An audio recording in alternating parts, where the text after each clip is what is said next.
Hi guys, আমি শুভঙ্কর। আমার acting মাই লাইফে তোমাদেরকে স্বাগত। আজকে আমি তোমাদের জন্য যে সাবজেক্টটা নিয়ে এসেছি সেটা হলো শুটিং এ গেলে কি কি ফেস করতে হয়। তো তোমাদের সঙ্গে একটা ছোট্ট ধারণা দিয়ে রাখি, সেটা হচ্ছে কি, শুটিং এ যখন যাবে, যখন তোমার শুটিং ডেট পড়বে, সেই অনুযায়ী তুমি যখন সেই লোকেশনে পৌঁছে যাবে, তারপর থেকে তোমায় কি কি ফেস করতে হবে সেই সম্পর্কে তোমার একটা সাধারণ নলেজ থাকা দরকার। শুটিং এ গেলে সাধারণ নলেজ যেটা থাকতে হবে সেই বিষয়ে আমি তোমাদের সঙ্গে কয়েকটা বিষয় শেয়ার করছি।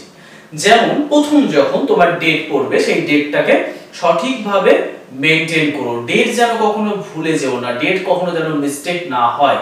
তো তোমাদেরকে তারপরে যে কল টাইমটা দেওয়া হবে সেই কল টাইমটা সঠিকভাবে মেইনটেইন করো।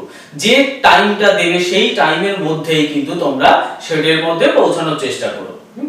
তার থেকে 10 মিনিট 15 মিনিট আধ ঘন্টা আগে চলে এসো, কোনো প্রবলেম নেই। কিন্তু সেখান থেকে আধ ঘন্টা না দেরি হয়, সেখান থেকে যে আধ ঘন্টা 1 ঘন্টা 2 ঘন্টা অনেকে দেরি করে ফেলে, সেই দেরিটা যেন না হয়। কল টাইম সঠিকভাবে মেইনটেইন করো। এটা কিন্তু একটা আর্টিস্টের জন্য, বা শুধুমাত্র আর্টিস্ট না, যে কোনো কর্মের মানুষের জন্য কিন্তু প্রয়োজন সঠিক সময় কর্মস্থলে পৌঁছানো। তাই আজকে আমি তোমাদেরকে জানাবো যে শুটিং স্পটে এসে কিভাবে বা কি কি জিনিসগুলো তোমাদেরকে মানিয়ে নিতে হয়, মানিয়ে চলতে হয়। যেমন ধরো, তোমাদের যে স্পটে পৌঁছেছো সেখানের দেখবে যে চারিপাশের যে পরিবেশটা হয়, সেই পরিবেশ কিন্তু সবসময় তোমার মনের মতো পরিবেশ হবে সেটা কিন্তু নয়। কাজের জন্য ধরো একটা পরিবেশ মেইনটেইন করা হয়েছে, সেখানে হয়তো তোমার সঠিকভাবে বসা, দাঁড়ানো, বা রিল্যাক্সে শুয়ে পড়া, সেই সব জায়গাগুলো তুমি পাবে না। সেখানে কিন্তু খুব কঠোর পরিশ্রম করে তোমাকে কাজটা করতে হবে। অনেক সময় যে একটা ছাওয়া পর্যন্ত পাওয়া যায় না, রোদ্দুরে দাঁড়িয়ে থাকতে হয়, কাজ করতে হয়। অনেক সময় দেখবে মানে মাথার উপরে একটা ছাওয়া থাকে না, একটা সেট থাকে না যে একটু তুমি ছাওয়াতে দাঁড়াবে, সেই রোদ্দুরের মধ্যে দাঁড়িয়ে তোমাকে কাজ করতে হবে। হয়তো একটা ছাতা মেইনটেইন করতে পারলে, কিন্তু সেটা তার মধ্যে দিয়ে তো আর সমস্ত কিছুটা আটকানো যায় না, গার্ড করা সম্ভব নয়। তারপরে দেখবে যে তোমাকে দীর্ঘক্ষণ দাঁড়িয়ে দাঁড়িয়ে কাজ করতে হচ্ছে। এই যে দাঁড়িয়ে দাঁড়িয়ে কাজ করা মানে অবশ্যই বেশ কিছুক্ষণ দাঁড়ানোর পরই একটা মানুষের যেটা চলে আসে, শরীরে একটা ক্লান্ত বোধ চলে আসে, পায়ের মধ্যে ব্যথা চলে আসে। তবুও কিন্তু সেইভাবে পরিশ্রম করতে হয়। সকাল থেকে রাত পর্যন্ত মিনিমাম তো 8 ঘন্টা, 9 10 ঘন্টা, 12 ঘন্টা আমাদের কাজ করতেই হয়। এই যে দীর্ঘ এতটা সময় তোমরা কাজ করবে, সেই কাজটার জন্য সেই জায়গাকে কিন্তু আগে থেকে মেন্টাল প্রিপারেশন ঠিকঠাক ভাবে করে নিও। যে প্রতিটা মুহূর্ত কিন্তু আমি যে এসি একটা রুমের মধ্যে কাজ করব সেটা কিন্তু নয়। যখন আউটডোর শুট গুলো পড়ে তখন কিন্তু আমাদের এই প্রকৃতির সঙ্গে ম্যাচ করিয়ে কাজ করতে হয়, প্রচুর পরিশ্রম করতে হয়। এটাকে আগে জেনে নাও। আজকে আমি তোমাদেরকে শুটিং এর এই সাবজেক্টগুলোকে শেয়ার করছি যেটা তোমাদের সঙ্গে হয়ে থাকে। তারপর দেখবে তোমরা যে আউটডোর লোকেশনে গেছো, সেখানে হয়তো 2 দিন 3 দিন 1 সপ্তাহ থাকতে হলো। যখন তোমাকে থাকতে হবে, থাকার সময় দেখলে যে পরিবেশে গেছো সেই পরিবেশটা থাকার জন্য সঠিক নয়। সেখানে তোমার মানে সারাদিন পরিশ্রম করার পর রাতে যখন রেস্ট নিতে যাবে, সেই রেস্ট নেওয়ার জন্য সঠিকভাবে তুমি বেড পাবে না। তো তুমি যে রিল্যাক্সে থাকবে সেটা পাবে না। সেখানে তোমায় কষ্ট করে সবার সঙ্গে বন্ডিং সঠিক রেখে কিন্তু তোমাকে সেখানে থাকতে হবে। তারপরে দেখা গেল যে তোমার খাবার কিন্তু সব সময় যে তোমার মুখরোচক বা তুমি যে খাদ্যাভ্যাসে অভ্যস্ত সেগুলোই পেয়ে যাবে সেরকম কিন্তু নয়। এমন জায়গা আছে যে জায়গাগুলোয় গিয়ে আমরা পশ্চিমবঙ্গের মানুষ বা আমরা ইন্ডিয়ান মানুষরা যে খাবারগুলোয় অভ্যাস, সেই জায়গাগুলো যখন বিদেশে কোথাও শুট হয়, সেখানে গিয়ে দেখা গেল যে খাবারটাই পুরো পরিবর্তন হয়ে গেল, খাবারের স্বাদটাই পুরো পরিবর্তন হয়ে গেল। সেটাও কিন্তু আমাদেরকে মানিয়ে নিতে হয়। আজকে আমি আমার কিছু শুটিং লোকেশন যেখানে পৌঁছে আমরা দীর্ঘ দিন ধরে, দীর্ঘ সময় ধরে কাজ করেছি এবং কিভাবে মানিয়ে নিয়েছি তার কিছু কিছু টিপস তোমাদেরকে তুলে ধরছি। যেমন কথাশিল্পী শরৎচন্দ্র চট্টোপাধ্যায়ের অভাগী স্বর্গ গল্প অবলম্বন করে আমি একটা ছবি বানিয়েছিলাম, স্বর্গদ্বার। তো সেই স্বর্গদ্বার ছবিটা যখন আমরা তৈরি করি, সেই ছবিটা তৈরির মূল লোকেশন ছিল বীরভূম।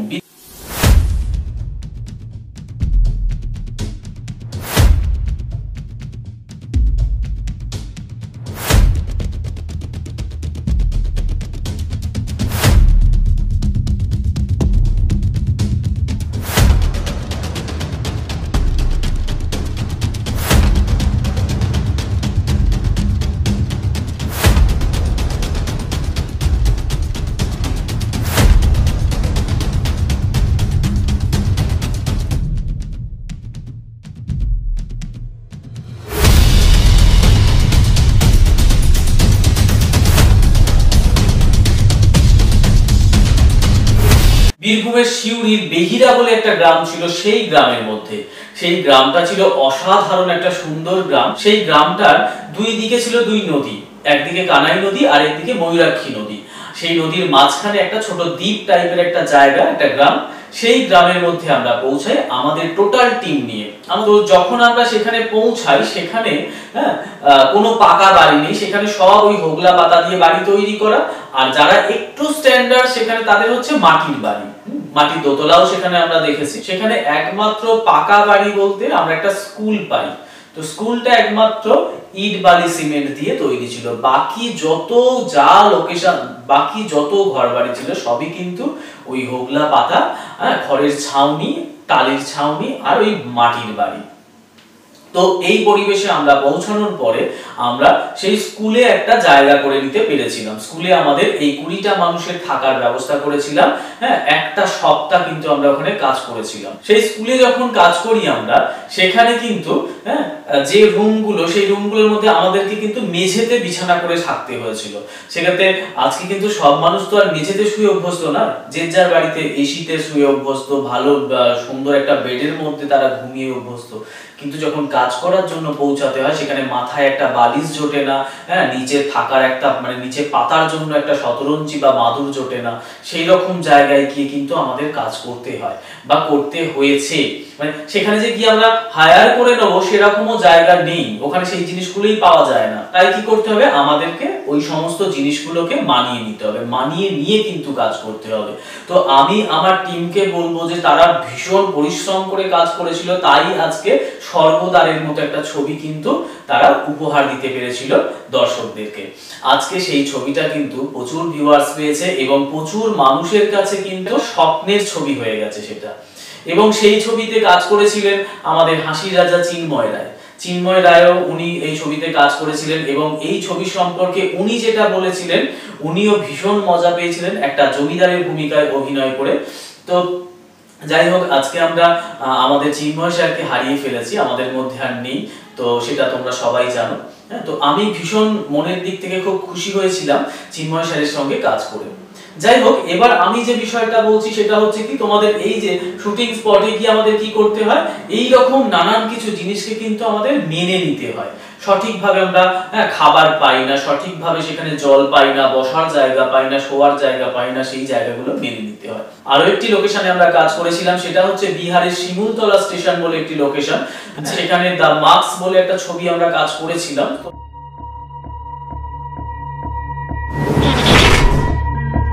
আগের মতোই করছে।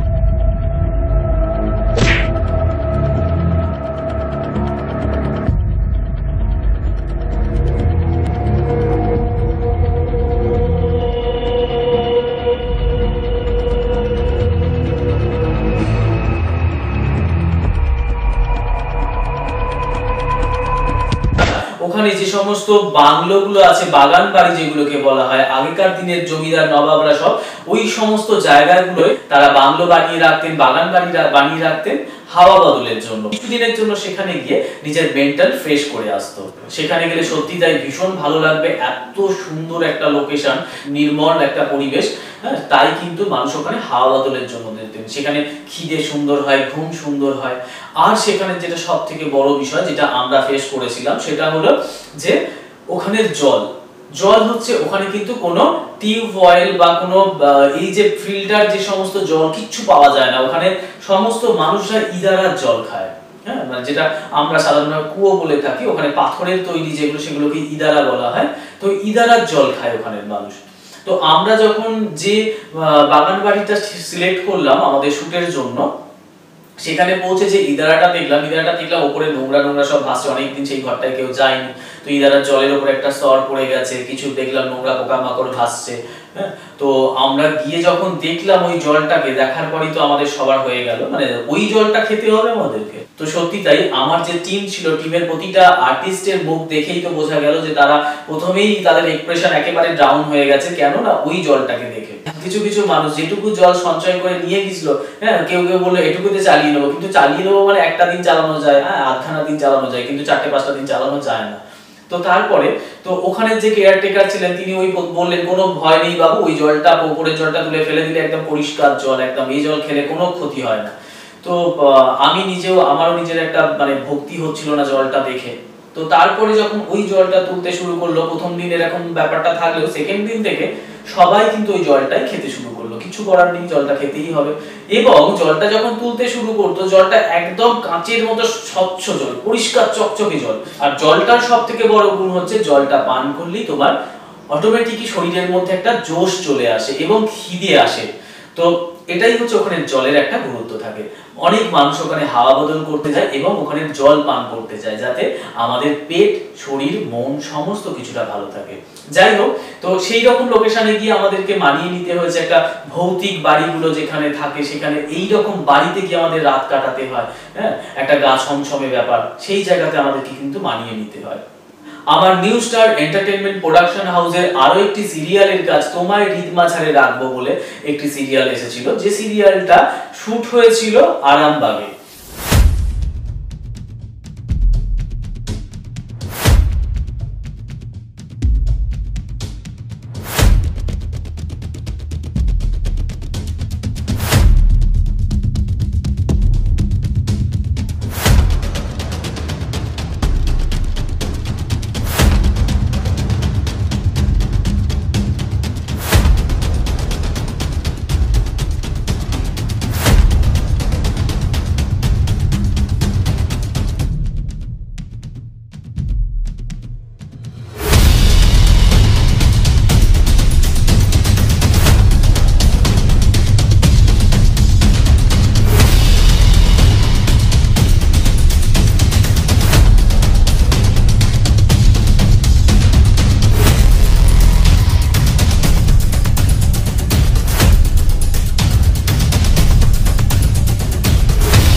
তো আরামবাগের যেখানে আমরা শুট করি, তো সেখানে যখন আমরা পৌঁছাই, সেটাও একটা একদম দেহাতি গ্রামের ভিতর দিকে ঢুকে যাই, যেখানে সমস্ত মাটির বাড়ি। একটা বিশাল বড় ঝিল পেয়েছিলাম, যে ঝিলের মধ্যে আমরা মানে ঝিলটা এতটাই বড় ঝিল ছিল যেটাকে আমরা নদী হিসেবে কাজ করিয়েছিলাম। লোকেশনে আমাদেরকে ওখানে 3 দিন থাকতে হয়েছিল। 3 দিনের মধ্যে আমরা থাকার জায়গা পেয়েছিলাম একটা নতুন, ওখানে তৈরি হয়েছিল ওটা যদিও, হ্যাঁ, পোল্ট্রি ফার্ম, মানে ওটা মুরগি, যে আমরা যে এই যে পোল্ট্রি মুরগি যেগুলো আমরা খাই, চিকেন গুলো, হ্যাঁ, আরামবাগ মানেই জানো মুরগির রাজা। তো তো সেখানে ওটা একটা পোল্ট্রি ফার্ম ছিল। তো ওটা নিচটা মেঝে ছিল আর ওপরটা খড়ের ছাউনি ছিল, চারিদিকটা ওই বেড়া ছিল আর কি, বাঁশ কেটে বেড়া দেওয়া ছিল। তো এইরকম একটা লোকেশনে আমাদের থাকার ব্যবস্থা হয়। আমরা ওখানে কিন্তু কোথাও কোনো হোটেল পাই না, একটা গ্রামের মাঝখানে যে একটা হোটেল নেব বা কারো কোনো বাড়ি পাওয়া যায়, বাড়ি পেলেও সব মাটির বাড়ি, ছোট ছোট ঘর। তো সেক্ষেত্রে আমাদের টিমের এতগুলো মানুষ ওরকম কোনো একটা হয়তো বাড়িতে জায়গা হওয়াটাও অসম্ভব একটা ব্যাপার। তো যাই হোক, আমরা একটা এরকম একটা জায়গা পাই। তো সেই জায়গায় প্রথম দিনেই যেমন প্রাকৃতিক দুর্যোগ শুরু হয়ে যায়, মারাত্মক ভাবে ঝড় আসে, হ্যাঁ। তো ওই রকম একটা মাঠের মাঝখানে ফাঁকা জোনের মধ্যে থাকা, যেখানে বিভৎস পরিমাণে কালবৈশাখী ঝড় ওঠে। তো সেই মুহূর্তে প্রায় আমরা 15 থেকে 16 জন ওখানে ছিলাম। তো তাদের যে নাচে হালে পড়তে হয়েছিল, সেটা একমাত্র যে সমস্ত আর্টিস্ট গুলো ছিল তারাই সেটা ফেস করেছিল। তারপর সারা রাত বৃষ্টি এবং বৃষ্টির ঠান্ডা ওয়েদারে ঠক ঠক করে কাঁপতে হয়েছিল প্রতিটা আর্টিস্টকে। তো সেখানেই কিন্তু তারা ম্যানেজ করে নিয়েছিল। তো এই ভিডিওটা অনেকটা বড় হয়ে যাচ্ছে বলে আমি তোমাদেরকে এর আরো একটা পার্ট, এই শুটিং এর গল্প নিয়ে আমি এগিয়ে আসছি, তোমরা দেখতে থাকো। আর এই শুটিং এর গল্পগুলোর সঙ্গেই তোমরা কিন্তু বুঝতে পারছো যে কি কি বিষয়টা তোমাদের সঙ্গে ফেস করতে হচ্ছে। আরো এই রকম নানান গল্প, নানান রকম পরিবেশের সাথে ম্যাচ করাতে গিয়ে যে কতটা সমস্যা হয়, এবং আরো চমকদার কিছু গল্প। তো এর পরের সাবজেক্টটাতে আমি আরো অনেক রকম চমকের গল্প নিয়ে আসছি। তো আজকে এটুকুই, দেখা হচ্ছে পরের ক্লাসে, দেখতে থাকো।